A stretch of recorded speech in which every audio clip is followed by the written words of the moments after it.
One of the most significant challenges that face pastors in the area of health is actually culture.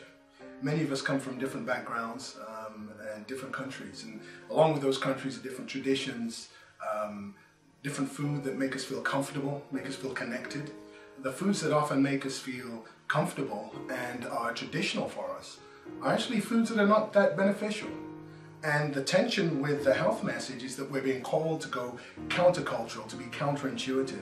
Pastors need to be able to transcend culture simply to set an example for their members and also to bring their own health in check. When Dr. Bryce organized his special day to focus on the 40-day challenge, I knew I needed to do some updating in terms of my healthy living. I've really had a wonderful upbringing. I grew up in vegetarian home, and so I never adopted the practice of eating meat. So I had a lot of good background and good habits, but the one area I knew I needed to work on is sugar. I love sugar. I love dessert. I'm always tempted to eat dessert before I eat food, and if there's enough room for food, then I'll eat some food too.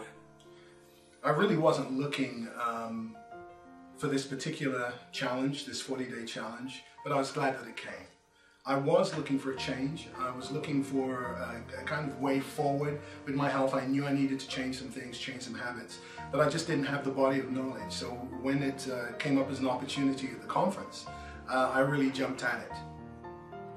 Well, I had been convinced a long time that my diet needed some refining. I had been a vegetarian for 20 years, but I was still using eggs and milk and cheese and boxed things and processed foods, and I knew that those weren't healthy. And so when Dr. Bryce came and made his presentation, it just gave me the incentive to try it. And I thought 40 days is not an eternity. I can do it for 40 days.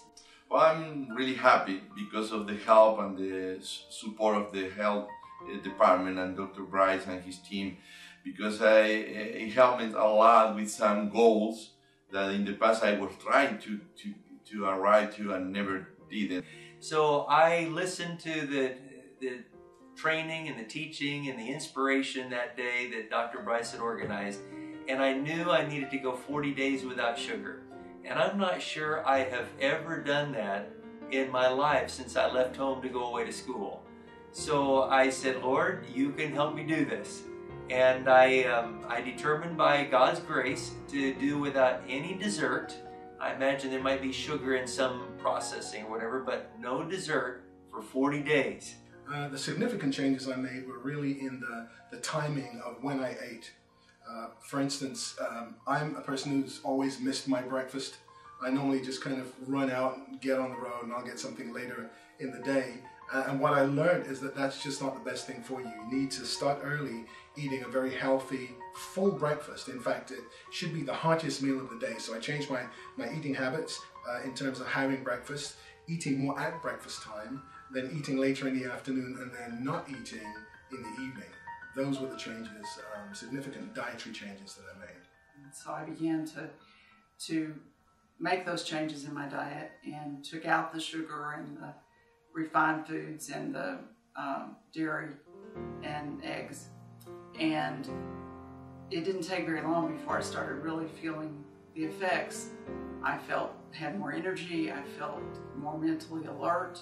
Most of the goals that I set at the beginning in that piece of paper, I reached it by the grace of God and the support of the health department and the team. But I'm still fighting and struggling with some of the areas, like I need to rest more and get more hours sleeping, but I'm getting there. I decided to do the 40-day challenge because I needed a change in my life. And with a great support group here at the conference, and not only them but my husband, we totally changed the way we ate. For 40 days we went on a complete plant-based diet and drank lots of water. The results that we have seen so far is we sleep better, we feel better, we have more energy. And at the end of the 40-day challenge, I lost a total of 21 pounds. Well, the results were terrific. For starters, I had more energy during the day. When I woke up, I felt more refreshed. I went through the entire day feeling more energetic and not feeling that kind of midday, mid-morning lull when your blood sugar is low. And even towards the end of the day, I just felt I had more energy. I was just a little stronger through the day. In addition to that, one of the great benefits was mental acuity. I just felt sharper. I didn't feel particularly troubled or foggy mentally, but after the 40-day challenge, I found that I was actually sharper, a little quicker mentally, and that was one of the most surprising things. It gave me a clearer mind. It caused me to eat more other good things first, and so I'm just thankful for that challenge. I'm feeling a lot better. I'm happy, not just because of the weight that I lost, but essentially because of the change in lifestyle. In certain areas that I was reluctant to do it, or it was really difficult for me. And at the end of the 40 days, I had lost 8 pounds. My goal had been 10, but I lost 8, and I felt really good about that. And when I went to my doctor, he agreed that I could stop taking my cholesterol medication, which was also a very big incentive to continue the program. And so I've continued on, and it's been about 30 days, I guess, since we started the second half, and I've lost another 10 pounds, which is another benefit of the program. And I really hope that I can continue in doing that, persevere in this endeavor, and thanks God for the help and support of the health department. And I know whatever a person's challenge is, that God can help us take that next step to be healthier, so our mind can be clearer, so we can serve Him better. I would recommend this challenge to anyone who has been seeking a change. You know that your health needs to be better. You know you've got to bring things under control, but perhaps you've never had the opportunity, you've never had the body of knowledge. You're not going to sit down with a stack of books to get that knowledge. This program is put together in such a way that it's very accessible. At this point, I'm looking more for a lifestyle change, something that I can do long-term, something that I can make a part of my life, not just a diet that's going to accomplish a weight loss. And I think this program is something I can make a permanent part of my life. You've got to ask yourself the question as a pastor, am I in it for the long haul? Am I just in it as long as it's going to last?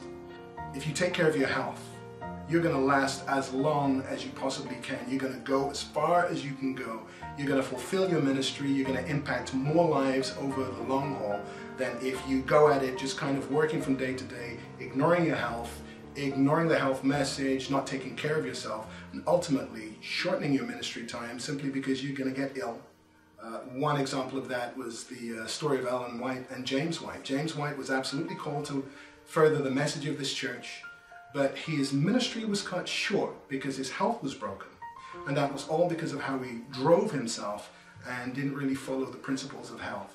I don't want any of our lives or our ministries to be cut short. So I would strongly encourage, do something, make a change, try it.